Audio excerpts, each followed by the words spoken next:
نبی علیہ السلام فرماتے ہیں ابناء العاص مؤمنان، یہ عاص کے دونوں بیٹے ایمان والے ہیں۔ سیدنا علی المرتضیٰ رضی اللہ تعالی عنہ کا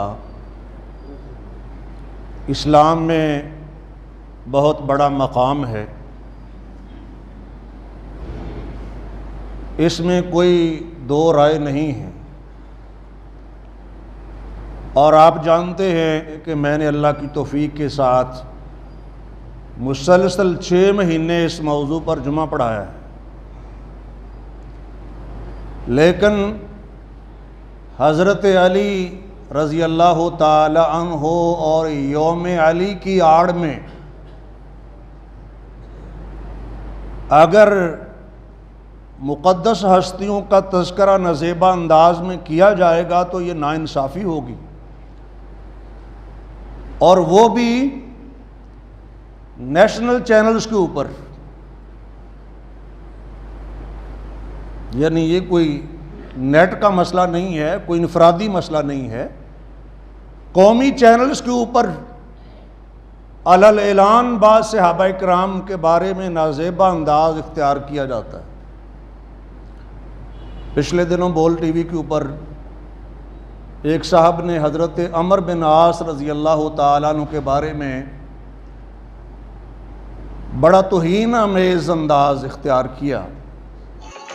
جب انہوں نے کہا کہ ٹھیک ہے تم اپنا بندہ دو، تو انہوں نے ایک ایسا بندہ دیا، میں نام نہیں لینا چاہتا عمدن، چونکہ میں نہیں چاہتا کہ کوئی کنفلکٹ پیدا ہو، لیکن ایسا شریف بندہ جس کو اپنی نمازوں کا تو پتہ ہوگا لیکن دین کے اجتماعی فہم سے بالکل بیگانہ، دین کی بنیادوں سے آشنا نہیں، اس لیے بڑی سادگی کے ساتھ دوسروں کے ہاتھ پہ استعمال ہو سکتا تھا۔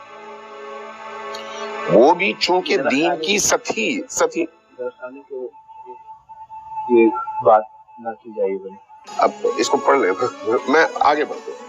وہ کیونکہ وہ ہے تو صحابی ہی، ان کو یوں کہنا، وہ کون تھے؟ عمر بن عاص اس کی بات کر رہے ہیں، عمر بن عاص کی بات کر رہے ہیں۔ نہیں، عمر بن عاص تو ادھر سے تھا، ہوا یہ، سنیں اب آگے بڑھیں، ٹھیک آگے انہوں نے اس کو کلیئر کر لیں کرنے کے لیے نہیں، ہم فضائل بیان کرنے کے لیے مولا کی شان بیان کرنا، اسے تاریخ بیان کریں گے نا۔ اب آگے بڑھیں نا، یہاں اس مرحلے سے آگے بڑھیں۔ نتیجہ یہ ہوا کہ ادھر سے انہوں نے ایک بندے کا انتخاب کیا، ادھر سے عمر بن عاص کا انتخاب ہوا، یہ ان دونوں کو بٹھایا گیا اور کہا گیا کہ آپ دونوں فیصلہ کر لیں۔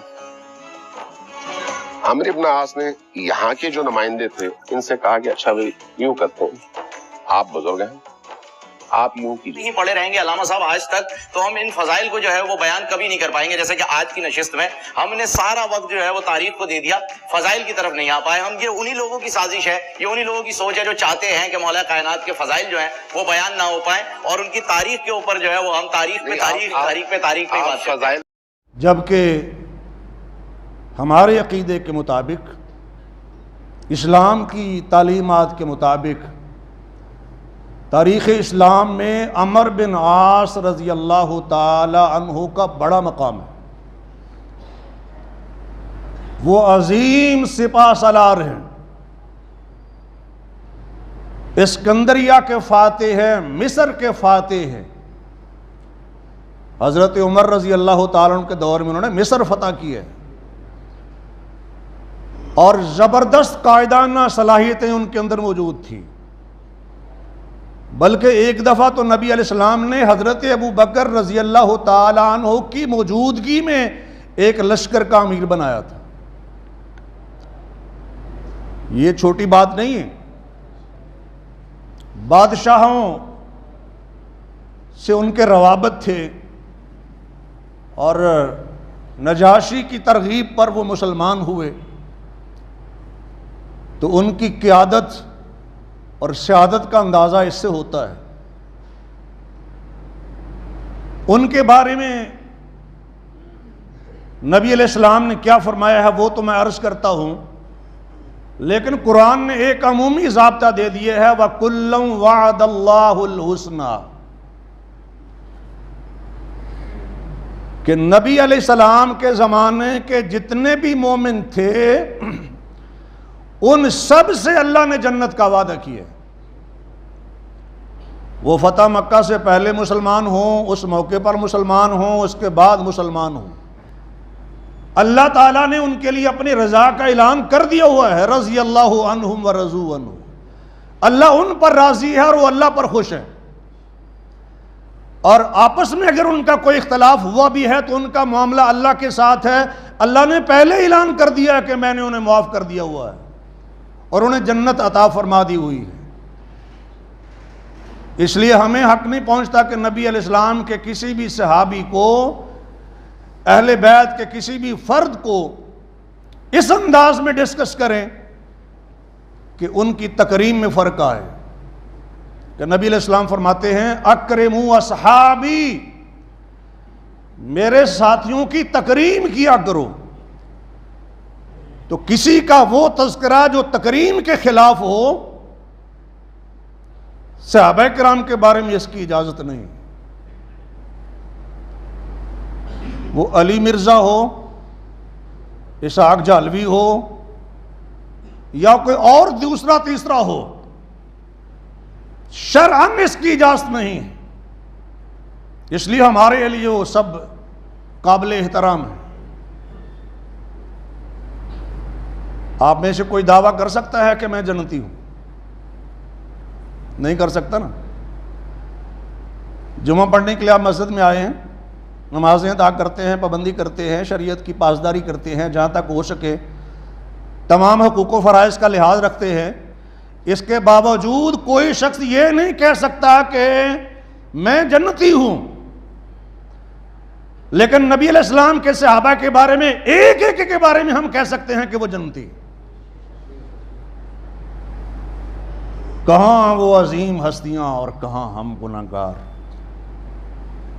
اس لیے پہلے اپنے آپ کو دیکھ لینا چاہیے. ان پر بات کرنے سے پہلے اپنے طرف ایک نظر دوڑانی چاہیے کہ ہم کہاں کھڑے اور ان کا مقام کیا تھا. نبی علیہ السلام نے تو اس خاندان کی عظمت کو بھی بیان فرمایا ہے. عمر بن عاص رضی اللہ تعالیٰ عنہ کے خاندان کی عظمت فرمایا، نعم اہل البیت ابو عبداللہ و ام عبداللہ و عبداللہ. یہ عبداللہ بن عمر بن عاص مشہور صحابی ہیں، آپ جانتے ہیں، بڑا مقام ہے. انہی کے بیٹے ہیں عمر بن عاص کے رضی اللہ عنہما. بہت اچھا گھرانہ ہے ابو عبداللہ کا، یعنی عمر بن عاص کا، اور ام عبداللہ کا، یعنی ان کی جو اہلیہ ہے، وہ عبداللہ، اور عبداللہ کا یعنی جو ان کے بیٹے ہیں. خامد بیوی بیٹا، بہت اچھا گھرانہ ہے یہ فرمایا نبی علیہ السلام نے. اور ایک روایت میں ہے کہ عمرو بن العاص من صالحی قریش، عمر بن عاص قریش کے صالح مردوں میں سے، قریش کے نیک مردوں میں سے ایک ہیں عمر بن عاص. دوسرا ترجمہ بھی کر لیں تو پھر بھی کوئی اشکال نہیں ہے. قریش کے باصلاحیت مردوں میں سے ہے. صالحیت یہ بھی ہے نا، قریش کے باصلاحیت مردوں میں سے. اور میں نے بھی ان کی قیادت سیادت کا اشارہ کیا ہے خطبے کے آغاز میں. نبی علیہ السلام نے ایک دفعہ حضرت عمر بن عاص کو پیغام بھیجا. وہ آئے، نبی علیہ السلام وضو کر رہے تھے. آپ نے انہیں کپڑے تبدیل کرنے کا حکم دیا، یعنی جنگ کے لیے جو لباس پہنا جاتا ہے. ایک نظر یوں دیکھا اور پھر نظر کو جھکا لیا نبی علیہ السلام نے. یعنی عمر بن عاص کو بلوایا، جب وہ آگے تو آپ وضو کر رہے تھے، تو ایک نظر دیکھا اور پھر نظر کو جھکا لیا اور فرمایا کہ میں تمہیں ایک لشکر کی قیادت سونپنا چاہتا ہوں. میں یہ چاہتا ہوں کہ آپ کو ایک لشکر کی قیادت دوں. فَيُسْلِمَكَ اللَّهُ، اللہ آپ کی حفاظت فرمائیں، اللہ آپ کو سلامتی عطا فرمائیں. کون ہے عمر بن عاص؟ رضی اللہ تعالیٰ عنہ، وَيُغْنِمَكَ، اور تمہیں اللہ مال غنیمت عطا فرمائے، وَأَرْغَبُ لَكَ مِنَ الْمَالِ، اور میں چاہتا ہوں کہ تمہیں وہ مال بھی ملے رغبتاً صالحہ، اچھا مال، صالح مال، پاکیزہ مال بھی تمہیں ملے۔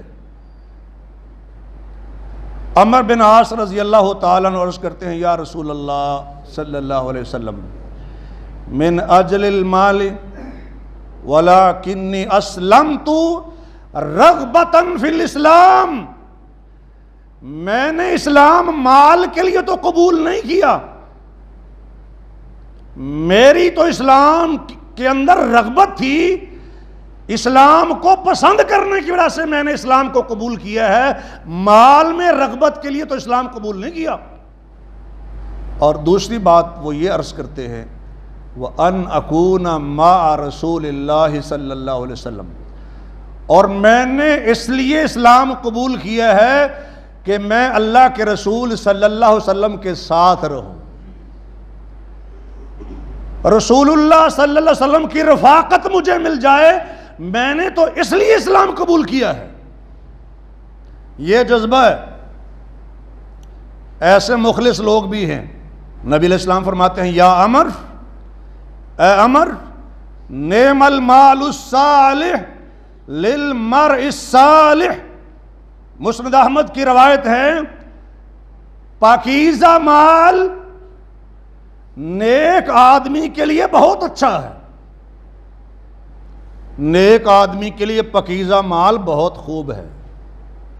نیک آدمی کو پاکیزہ رزق ملے، اور اس سے پاکیزہ رزق کیا ہوگا؟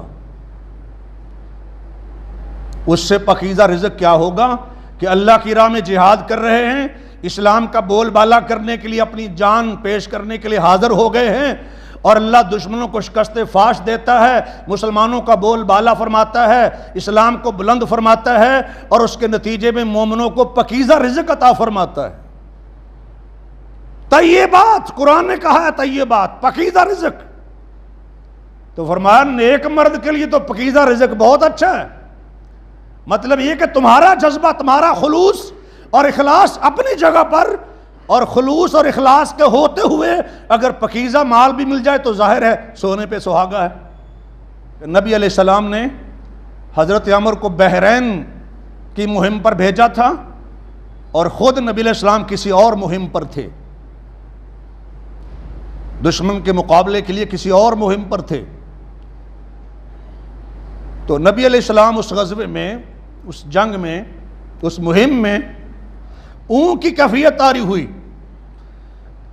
جب نبی علیہ السلام اس اون کی کیفیت سے باہر نکلے تو نبی علیہ السلام یہ دعا کرتے ہیں رحم اللہ عمرن، اللہ عمر پر اپنی رحمتیں نازل فرمائے۔ پھر آپ علیہ السلام پر اون کی کیفیت طاری ہو گئی، جب اس کیفیت سے نکلے تو پھر فرمایا رحم اللہ عمرن، اللہ عمر پر اپنی رحمتیں نازل فرمائے۔ تیسری بار اون کی کیفیت طاری ہوئی، جب اس کیفیت سے باہر آئے تو عرض کرنے لگے رحم اللہ عمرا، اللہ عمر پر اپنی رحمتوں کی بارش برسا دی۔ 3 بار دعا کی نبی علیہ السلام نے حضرت عمر بن عاص رضی اللہ تعالی عنہ کے لیے۔ لوگوں نے پوچھا من عمر، چونکہ عمر نام کے بہت سے لوگ تھے تو لوگوں کے ذہن میں آ کہ یہ کون عمر ہے؟ جتنے بھی لوگوں کے نام عمر تھے، صحابہ کہتے ہیں کہ ہمارے ذہن میں آیا کہ فلاں فلاں فلاں، یہ کون عمر ہے؟ من عمر۔ آخر انہوں نے نبی علیہ السلام سے استفسار کیا من عمر ما بالہ، ما بالہ، عمر یہ کون سے عمر ہیں اور ان کا کیا معاملہ ہے؟ یعنی ان کے لیے یہ رحمت کی دعا آپ کس لیے فرما رہے ہیں؟ نبی علیہ السلام فرماتے ہیں یہ عمر وہ ہیں جب میں صدقہ و خیرات کی اپیل کرتا تو دل کھول کے صدقہ و خیرات کرتے۔ ذرا توجہ فرمائیے گا، جب میں صدقہ و خیرات کی اپیل کرتا تو عمر بن عاص فراخ دلی کے ساتھ اپنا مال اللہ کی راہ میں خرچ کرتے، جب میں ان سے پوچھتا من این لک ھذا، عمر یہ مال کہاں سے آیا ہے؟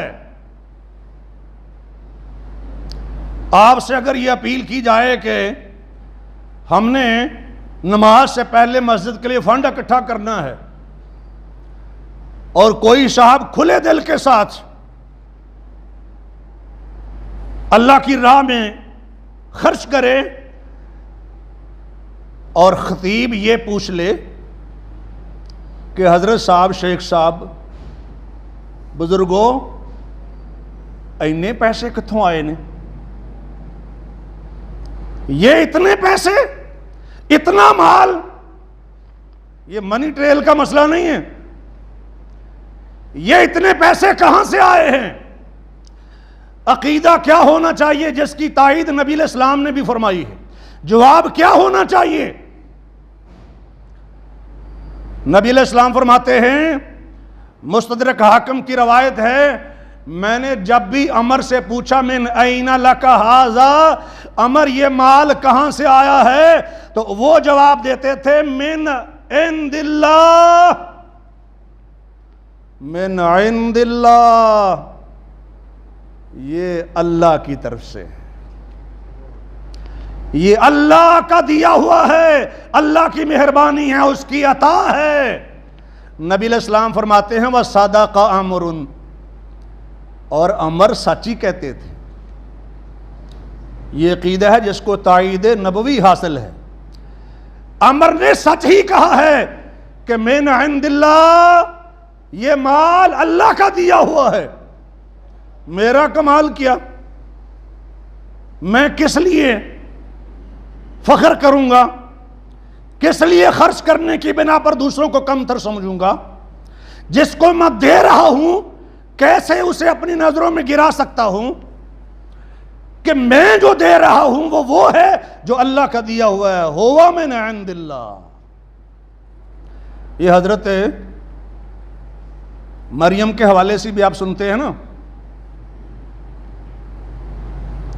کہ رزق موجود ہے، جب بھی حضرت زکریا علیہ السلام جاتے تھے تو رزق پڑا ہوا ہے، پوچھا یہ کہاں سے ہے، کہا ہوا من عند اللہ، یہ اللہ کی طرف سے۔ بھائی وسائل کے محتاج تو ہم ہیں نا، اللہ وسائل کا محتاج نہیں ہے، یہ ہم محتاج ہیں۔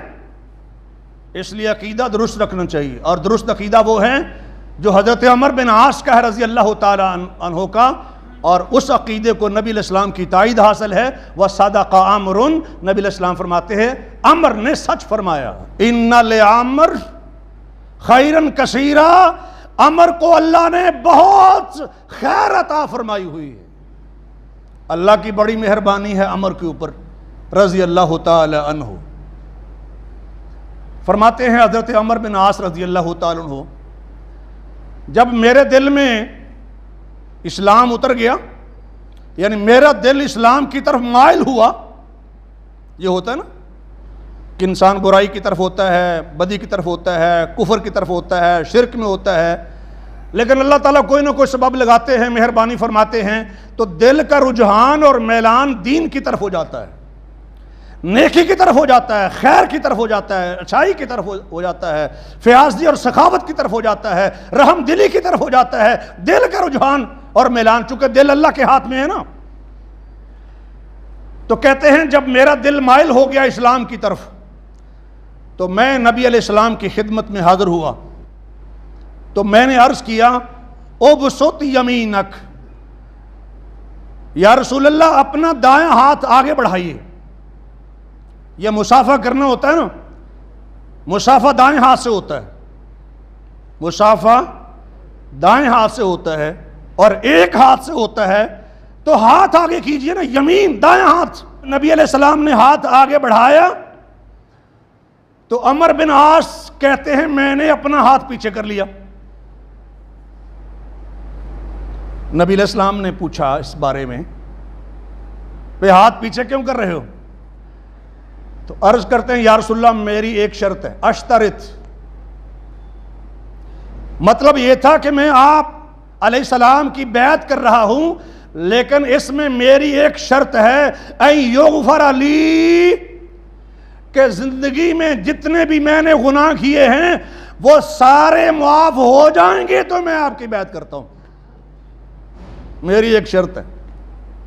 جذبہ دیکھیں، جب دل میں اسلام آ جائے، دین کی سمجھ آ جائے، تو پھر آخرت کی فکر پیدا ہو جاتی کہ گناہوں کی تلافی ہو جائے۔ نبی علیہ السلام نے فرمایا، اما علمت ان الاسلام یہدم ما کان قبلہ وان الہجرۃ تہدم ما کان قبلہا وان الحج یہدم ما کان قبلہ۔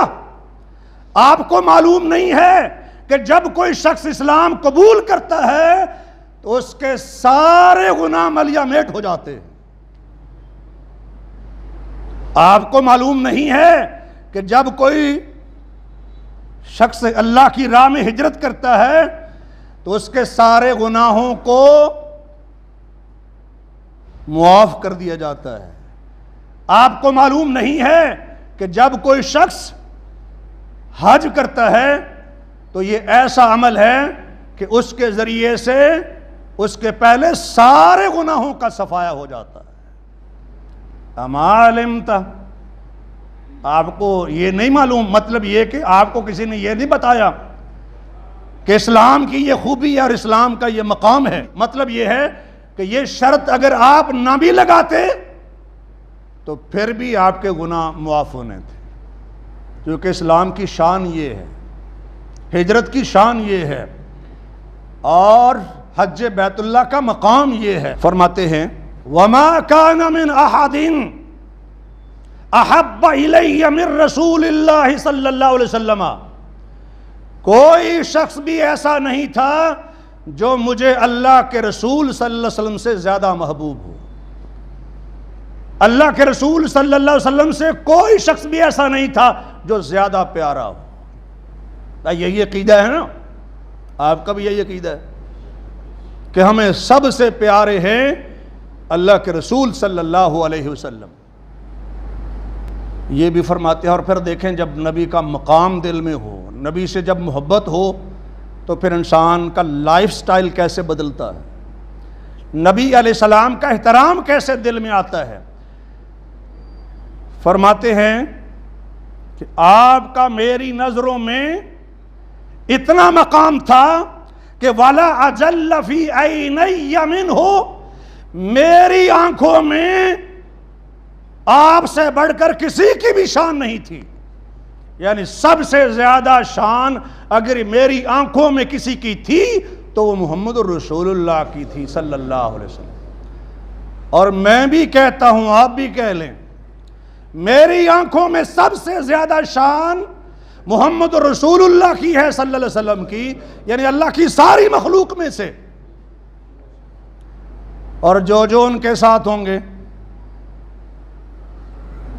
دنیا میں بھی ساتھ تھے، جنت میں بھی ساتھ ہوں گے، ہم انہیں دیکھنا نہیں چاہتے ہیں، ان کا احترام سے نام نہیں لیتے ہیں، ہمیں انقباض ہوتا ہے ان کا احترام کرتے ہوئے۔ جنت میں جائیں گے وہی لوگ نبی علیہ السلام کے دائیں بائیں جنت میں ہوں گے، پھر کیا کریں گے، کیا منہ دکھائیں گے وہاں اگر بالفرض آپ جنت میں پہنچ گئے تو؟ یہ ابھی سوچنا چاہیے۔ وہ تو دائیں بائیں ہوں گے، نبی علیہ السلام کے ساتھ ہوں گے، یہ تفصیلی موضوع ہے، حدیث میں اس کا تفصیل سے ذکر ہے۔ جو مجھ سے محبت کرتا میرے ساتھ ہوگا۔ المرء مع من احب، آدمی اسی کے ساتھ ہوگا جس سے وہ محبت کرتا ہے۔ آپ کس کس کے ساتھ چاہتے ہیں کہ جنت میں ہوں؟ جس کے ساتھ چاہتے ہیں کہ آپ جنت میں ہوں اس کا احترام اپنے دل میں بٹھا لیں۔ اور کیسے جنت میں جا سکتے ہیں وہ عقیدہ اپنا لیں، وہ عمل اختیار کر لیں، تاکہ نبی علیہ السلام کے ساتھ ہوں جنت میں۔ حضرت عمر بن عاص بیان کرتے ہیں کہ میں نے نبی علیہ السلام کو نظر بھر کے کبھی نہیں دیکھا، نظر بھر کے نبی علیہ السلام کو کبھی نہیں دیکھا، اور اگر میں نبی علیہ السلام کا حلیہ مبارک بیان کرنا چاہوں تو میں بیان نہیں کر سکتا. نبی علیہ السلام کی صفات، بدنی صفات اگر بیان کرنا چاہوں تو بیان نہیں کر سکتا. اس لیے نہیں کر سکتا کہ احترام کی وجہ سے میں نے ہمت نہیں کی کہ نظر اٹھا کے نظر بھر کے آپ کی طرف دیکھوں. جب میں نظر بھر کے آپ کو دیکھ ہی نہیں پایا تو آپ کا حلیہ مبارک کیسے بیان کر سکتا ہوں؟ یہ احترام ہے، اپنا اپنا سٹائل ہے. کچھ فرینک دوست بھی تھے نبی علیہ السلام کے کہ جب نبی علیہ السلام انہیں دیکھتے تھے تو وہ مسکراتے تھے، جب نبی علیہ السلام کی طرف وہ دیکھتے تھے تو نبی علیہ السلام مسکراتے تھے. شیخین کا مقام ہے یہ. لیکن عمر بن عاص فرماتے ہیں کہ میرے دل میں یہ انداز تھا نبی علیہ السلام کا کہ میں نظر بھر کے نہیں دیکھ پایا نبی علیہ السلام کو. اور آخری اور حتمی بات اس سلسلے کی کیا ہے؟ نبی علیہ السلام فرماتے ہیں ابناء العاص مؤمنان. یہ عاص کے دونوں بیٹے ایمان والے ہیں. یہ نہیں کہا اسلام والے ہیں کہ لوگ مومن اور مسلم کا فرق کرتے ہیں. اسلام اور ایمان کا جو فرق کرتے ہیں نا کہ ٹھیک ہے مسلمان تو ہے مومن نہیں ہے، ہم اس چکر میں نہیں پڑھتے ہیں، لیکن ہم کہتے ہیں کہ نبی علیہ السلام نے لفظ ہی مومن کا اختیار کیا ہے. نبی علیہ السلام نے لفظ ہی مومن کا بولا ہے. فرمایا ابناء العاص، عاص کے دونوں بیٹے مومن ہیں. یعنی ہشام بن عاص اور عمر بن عاص یہ دونوں مومن ہیں. وَعَمْرُ بْنُ الْعَاصِ فِي الْجَنَّةِ، اور عمر بن عاص جنتی ہیں. عمر بن عاص جنتی ہیں. عمر بن عاص جنتی ہیں اور ہمیں ٹینشن ہے. یہ سوچنا چاہیے کہ وہ جو جنتی ہیں ان کا اگر احترام نہیں کر پائیں گے تو کس کا احترام کر پائیں گے؟ اللہ تعالیٰ کتاب و سنت سمجھنے کی توفیق عطا فرمائے. وآخر دعوانا الحمدللہ رب العالمین.